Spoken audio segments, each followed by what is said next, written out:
পশ্চিমবঙ্গে কোরবানি নিষিদ্ধ করা এবার কিন্তু মুসলিম বিশ্বের নেতারা কিন্তু একেবারে সরাসরি কিন্তু চাপ দিয়েছে নরেন্দ্র মোদীকে।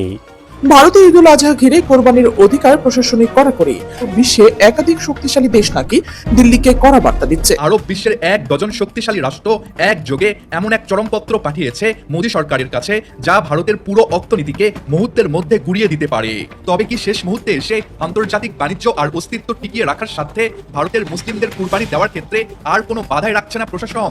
এবার আর পশ্চিমবঙ্গে পশু কোরবানি ঠেকায় কে? হ্যাঁ দর্শক, মধ্যপ্রাচ্যের মুসলিম দেশগুলি কিন্তু একের পর এক কিন্তু চাপ দিয়ে যাচ্ছে নরেন্দ্র মোদী সরকারকে, যে কিনা মুসলিমদের বিরুদ্ধে পশ্চিমবঙ্গে যে আইনটি জারি করেছে অবৈধভাবে পশু কোরবানি নিষিদ্ধ করে, সেটার বিরুদ্ধে কিন্তু দর্শক এবার কিন্তু পুরো বিশ্ব মিডিয়া জুড়ে কিন্তু আলোচনা হচ্ছে। কারণ এটা শুধু ভারতের মুসলমানদের উপরে নিষেধাজ্ঞা দেওয়া হয়নি, গোটা মুসলিম জাতির অনুভূতিতে কিন্তু আঘাত দিয়েছে এই মোদী সরকার।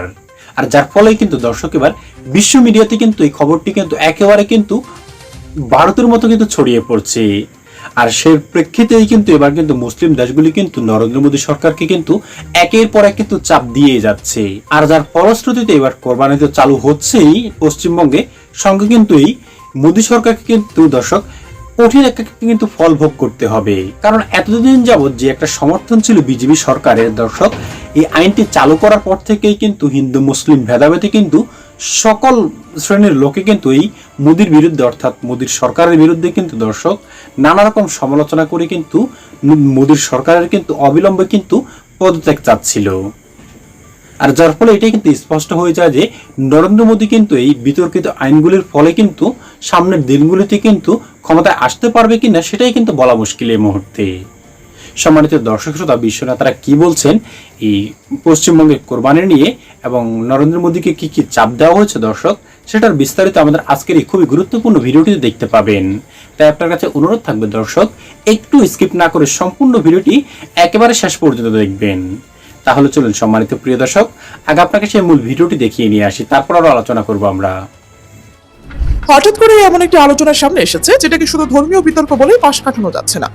ভারতে ঈদুল আজহা ঘিরে কোরবানির অধিকার প্রশাসনিক কড়াকড়ি, আবার বিশ্বের সম্ভাব্য প্রতিক্রিয়া, এই তিন বিষয় এখন একসাথে আলোচনায় উঠে এসেছে। কিন্তু এখানে প্রথমে একটা কথা পরিষ্কার করা দরকার। সোশ্যাল মিডিয়া এবং কিছু অনলাইন আলোচনায় দাবি করা হচ্ছে আরব বিশ্বে একাধিক শক্তিশালী দেশ নাকি দিল্লিকে কড়া বার্তা দিচ্ছে। শুরু হচ্ছে আসল বিশ্লেষণ। ভারতের ঈদুল আজহাকে ঘিরে প্রতি বছরই কোরবানি পশু পরিবহন, জবাই, বাজার নিয়ন্ত্রণ এবং আইন শৃঙ্খলা, এই বিষয়গুলোকে কেন্দ্র করে বিতর্ক তৈরি হয়।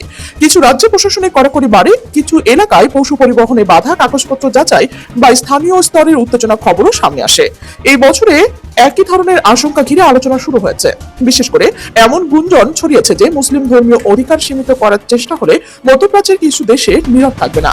এখানে গুরুত্বপূর্ণ বিষয় হলো, এই মুহূর্তে বড় প্রশ্ন কেবল ধর্মীয় স্বাধীনতা নয়, প্রশ্ন হলো ভারতের অভ্যন্তরীণ সামাজিক উত্তেজনা কি আন্তর্জাতিক কূটনীতির ইস্যুতে পরিণত হতে পারে। কিন্তু এখানে বিষয়টা আরো জটিল হয়ে যায়। সবচেয়ে আগে যেটা জানা দরকার তা হলো, ভারতের কোরবানি সংক্রান্ত আইন এককভাবে কেন্দ্রীয় সরকারের হাতে নেই। এটি মূলত রাজ্যভিত্তিক আইন, স্থানীয় প্রশাসন, পশু সম্পদ বিধি এবং আদালতের নির্দেশনা, এই চারটির উপর নির্ভর করে। অর্থাৎ দিল্লি একাই সব বন্ধ করে দেবে, এই বক্তব্য বাস্তব আইনি কাঠামোর সঙ্গে পুরোপুরি মেলে না। আবার আরব বিশ্ব সরাসরি ভারতকে আলটিমেটাম দিচ্ছে, এটাও এই মুহূর্তে প্রমাণিত নয়। তাহলে কেন দিল্লি সতর্ক? কারণ গুঞ্জনটি সত্য হোক বা না হোক, যে জায়গা থেকে এই চাপের ধারণা তৈরি হয়েছে সেটা বাস্তব। সেটা হলো ভারতের অর্থনীতি, জ্বালানি নিরাপত্তা, প্রবাসী আয় এবং পশ্চিম এশিয়ার সঙ্গে সম্পর্ক। এরপর সামনে আসে আরো গুরুত্বপূর্ণ কিছু তথ্য। ভারতের জন্য মধ্যপ্রাচ্য শুধু একটি কূটনৈতিক অঞ্চল নয়, এটি অর্থনীতির বহু স্তরের সঙ্গে সরাসরি যুক্ত। প্রথমত জ্বালানি নির্ভরতা। ভারতের অপরিশোধিত তেলের বড় অংশ আমদানি করে মধ্যপ্রাচ্য থেকে। সৌদি আরব, ইরাক, সংযুক্ত আরব আমিরাত, কুয়েত, কাতার, এই অঞ্চল ভারতের জ্বালানি নিরাপত্তায় অত্যন্ত গুরুত্বপূর্ণ। দ্বিতীয়ত প্রবাসী ভারতীয় শ্রম বাজার। উপসাগরের দেশগুলোতে লক্ষ লক্ষ নয়, কোটি সংখ্যক ভারতীয় কাজ করেন। নির্মাণ সেবা, খাত, স্বাস্থ্য, প্রযুক্তি, খুচরা ব্যবসা, তেল, গ্যাস, নানা সেক্টর। এই প্রবাসীদের পাঠানো রেমিটেন্স ভারতের অর্থনীতিতে বড় অবদান রাখে। তৃতীয়ত বাণিজ্য ও বিনিয়োগ। ইউএই এবং ভারতের মধ্যে বিস্তৃত বাণিজ্যিক সম্পর্ক আছে। সৌদি আরবও কৌশলগত বিনিয়োগে অংশীদার। কাতারের সঙ্গে এলএনজি বা জ্বালানি সম্পর্ক গুরুত্বপূর্ণ। এখন আপনি নিজেই ভাবুন, এমন অবস্থায় ধর্মীয় ইস্যুতে যদি বড় কোনো কূটনৈতিক অস্বস্তি তৈরি হয়, দিল্লি কি সেটা উপেক্ষা করতে পারে? আপনার কি মনে হয়, এটা শুধু কাকতালীয়, নাকি দিল্লি আগেই ঝুঁকি বুঝে নীরব কৌশলে যাচ্ছে? সবচেয়ে আলোচিত উদাহরণ হচ্ছে 2022 সালের ঘটনা। ভারতের একজন রাজনৈতিক মুখপাত্রের মন্তব্যকে কেন্দ্র করে উপসাগরীয় কয়েকটি দেশে তীব্র প্রতিক্রিয়া তৈরি হয়েছে। কিছু দেশ আনুষ্ঠানিক প্রতিবাদ জানায়, ভারতকে দ্রুত কূটনৈতিকভাবে ক্ষয়ক্ষতি সামাল দিতে হয়। দলের ভেতরেও ব্যবস্থা নিতে হয়েছিল। এই উদাহরণটি গুরুত্বপূর্ণ কেন? কারণ এটি দেখিয়েছে দিল্লি খুব ভালো করে জানেন ধর্মীয় ইস্যু একমাত্র শুধু দেশের ভেতরে বিতর্ক থাকে না, তা আন্তর্জাতিক সুনাম, বাণিজ্য, নিয়োগ, এমনকি প্রবাসী নিরাপত্তার প্রশ্নও গড়াতে পারে। অর্থাৎ আজ যদি ঈদুল আজহা ও কোরবানি ইস্যুতে বড় ধরনের উত্তেজনা তৈরি হয়, তাহলে গালফ অঞ্চলের জনমত তা পুরোপুরি উপেক্ষা করবে এমনটা ভাবার সুযোগ কম। আর এই জায়গায় এখন সবচেয়ে বেশি আলোচনায় একটা কথা খুব পরিষ্কার, আরব বিশ্ব যদি প্রকাশ্যে কোনো অর্থনৈতিক নিষেধাজ্ঞা নাও দেয়, তবু কূটনৈতিক ঠান্ডা সম্পর্কে অর্থনীতির প্রভাব তৈরি হতে পারে। কিভাবে? জ্বালানি দামের কষাকষি ভারতের অবস্থান দুর্বল হতে পারে। কিভাবে? জ্বালানি দামের দর কষাকষিতে ভারতের অবস্থান দুর্বল হয়ে যেতে পারে। বিনিয়োগ সিদ্ধান্ত ধীর গতিতে আসতে পারে। শ্রমনীতি কঠোর হলে ভারতীয় প্রবাসীরা চাপের মুখে পড়তে পারে। বাণিজ্য আনুষ্ঠানিক স্বস্তি তৈরি হতে পারে। আন্তর্জাতিক ইমেজ ক্ষতিগ্রস্ত হলে বহুপাক্ষিক ফোরামে ভারতের কণ্ঠস্বরও দুর্বল হতে পারে। কিন্তু তারা যদি বুঝে যে মুসলিম বিশ্বের জনমত উত্তপ্ত হচ্ছে, তখন তারা সম্পূর্ণ নীরব থাকে না। অর্থাৎ দিল্লির সামনে আসল সমীকরণটা হলো দেশের ভেতরের রাজনৈতিক বার্তা বনাম দেশের বাইরের অর্থনৈতিক প্রয়োজন। কিন্তু আন্তর্জাতিক বিশ্লেষকরা এখন অন্য প্রশ্ন তুলছে। এখানে অতিরঞ্জিত না করে বাস্তবতা বোঝা জরুরি। মধ্যপ্রাচ্যে আজ আর কেবল আবেগ দিয়ে রাজনীতি চলে না। অর্থাৎ আবেগ থাকবে, ধর্মীয় প্রতিক্রিয়াও থাকবে, কিন্তু সিদ্ধান্ত আসবে কৌশলগত হিসাব কষে। তাই এক ডজন আরব রাষ্ট্র একযোগে ভারতের বিরুদ্ধে নেমে পড়েছে। এ ধরনের বক্তব্য সাবধানে দেখা উচিত। তবে এটাও সত্য, যদি কোনো ধর্মীয় ইস্যু মুসলিম বিশ্বে ব্যাপক প্রতিক্রিয়া তোলে, তাহলে OIC, প্রভাবশালী আলেম নেটওয়ার্ক, আরব মিডিয়া এবং জনমত চাপ একসঙ্গে কাজ করতে পারে। ভূ রাজনীতির সব চেনা ছক উলট পালট করে দিয়ে 2026-এর এই তপ্ত মে মাসে দিল্লির মসনদে ধেয়ে এলো এক অলৌকিক এবং ভয়ঙ্কর ঝড়। যে দিল্লিকে এতদিন মনে করা হতো দক্ষিণ এশিয়ার একক পরাশক্তি, সেই দিল্লির শাসকরা আজ পদ্মার আড়ালে চরম এক আতঙ্কে ঘামছেন। অত্যন্ত গোপনীয়তাই আন্তর্জাতিক সব কূটনীতির দেওয়াল ভেঙে আরব বিশ্বের এক ডজন শক্তিশালী রাষ্ট্র একযোগে এমন এক চরমপত্র পাঠিয়েছে মোদী সরকারের কাছে, যা ভারতের পুরো অর্থনীতিকে মুহূর্তের মধ্যে গুঁড়িয়ে দিতে পারে। হ্যাঁ, আপনি ঠিকই শুনেছেন। আন্তর্জাতিক মহলে গুঞ্জন, আরব বিশ্বের সেই অভূতপূর্ব এবং অবিচল চাপের মুখে শেষমেশ নাকি নতজানু হতে বাধ্য হয়েছে ভারত সরকার।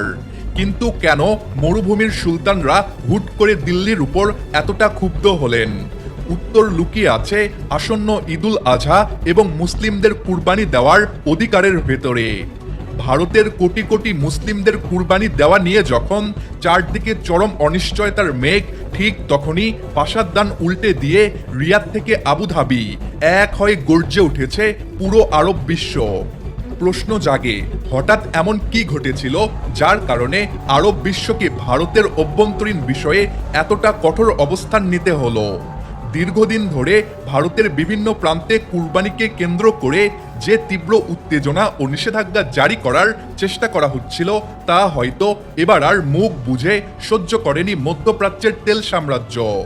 আরব বিশ্বের শাসকরা এবার শুধু মৌখিক নিন্দা জানিয়ে ক্ষান্ত হননি, তারা সরাসরি রিয়াদ এবং আবুধাবির রাজদরবার থেকে সাফ জানিয়ে দিয়েছেন কুরবানি নিয়ে মুসলিমদের উপর কোনো ধরনের বাধা বা হয়রানি কোনোভাবে বরদাস্ত করা হবে না। আর এই অলিখিত কিন্তু চূড়ান্ত হুঁশিয়ারির পরেই নাকি ভিতর থেকে সম্পূর্ণ নড়েচড়ে বসেছে দিল্লির মসনদ। এখানেই লুকিয়ে আছে আসল ভূ রাজনৈতিক চাল। মোদী সরকার খুব ভালো করেই জানে আরব বিশ্বের সাথে বৈরিতার চড়া মূল্য দিতে হবে তাদের অর্থনীতিকে। ভারত তাদের অপরিশোধিত জ্বালানি তেলের সিংহভাগ আমদানি করে মধ্যপ্রাচ্য থেকে। শুধু তাই নয়, সংযুক্ত আরব আমিরাত, সৌদি আরব এবং কাতারের মতো দেশগুলোতে কাজ করেন কোটি কোটি ভারতীয় প্রবাসী। আরব বিশ্ব যদি একবার তাদের তেলের পাইপলাইন কিংবা এই লাখ লাখ প্রবাসী কর্মীদের উপর কঠোর কোনো আইনি বা অর্থনৈতিক সিদ্ধান্ত চাপিয়ে দেয়, তবে এক রাতের ব্যবধানে ভেঙে পড়তে পারে ভারতের সামগ্রিক অর্থনীতির মেরুদণ্ড। এই চরম উভয় সংকটে পড়ে মোদী সরকার এখন এক বোবা নীরবতায় নিমজ্জিত। একদিকে দেশের ভেতরের অভ্যন্তরীণ রাজনীতি ও ভোট ব্যাংক, অন্যদিকে মধ্যপ্রাচ্যের সাথে হাজার কোটি ডলারের বাণিজ্যিক পার্টনারশিপ। দিল্লি এখন কার দিকে তাকাবে? তবে কি শেষ মুহূর্তে এসে আন্তর্জাতিক বাণিজ্য আর অস্তিত্ব টিকিয়ে রাখার স্বার্থে ভারতের মুসলিমদের কুরবানি দেওয়ার ক্ষেত্রে আর কোনো বাধাই রাখছে না প্রশাসন? হ্যাঁ দর্শক, এটা শুধু ভারতের মুসলিমদের কোরবানিতে নিষেধাজ্ঞা দিয়েছে এরকমটা কিন্তু নয়, গোটা বিশ্ববাসীর যে মুসলমানরা রয়েছে সকলের অনুভূতিতে কিন্তু আঘাত দিয়েছে। এমনকি যেখানে মুসলিম সম্প্রদায় 1% বসবাস করছে যে দেশে, সে দেশেও এমন কোনো আইন চালু করেনি সরকার। কিন্তু এই ভারতবর্ষকে উগ্রবাদী হিন্দুত্ববাদী যে মনোভাব তারা তৈরি করেছে বিজেপি সরকার, আর যার ফলশ্রুতিতেই কিন্তু বিতর্কিত আইনগুলি কিন্তু করে কিন্তু তারা রেহাই পেয়ে যাচ্ছে। কারণ এর আগেও কিন্তু মুসলমানদের উপর কিন্তু নানা রকম কিন্তু নির্যাতন চালানো হয়েছিল কিন্তু গোটা ভারতবর্ষ জুড়েও। কিন্তু এবার যখন মমতাকে হটিয়ে শুভেন্দ্র এসেছে মুখ্যমন্ত্রী হিসেবে পশ্চিমবঙ্গে, তারপর থেকে কিন্তু মুসলমানদের বাড়িঘরে হামলা থেকে শুরু করে মুসলমানদের কিন্তু নানাভাবে কিন্তু নির্যাতন শুরু করেছিল।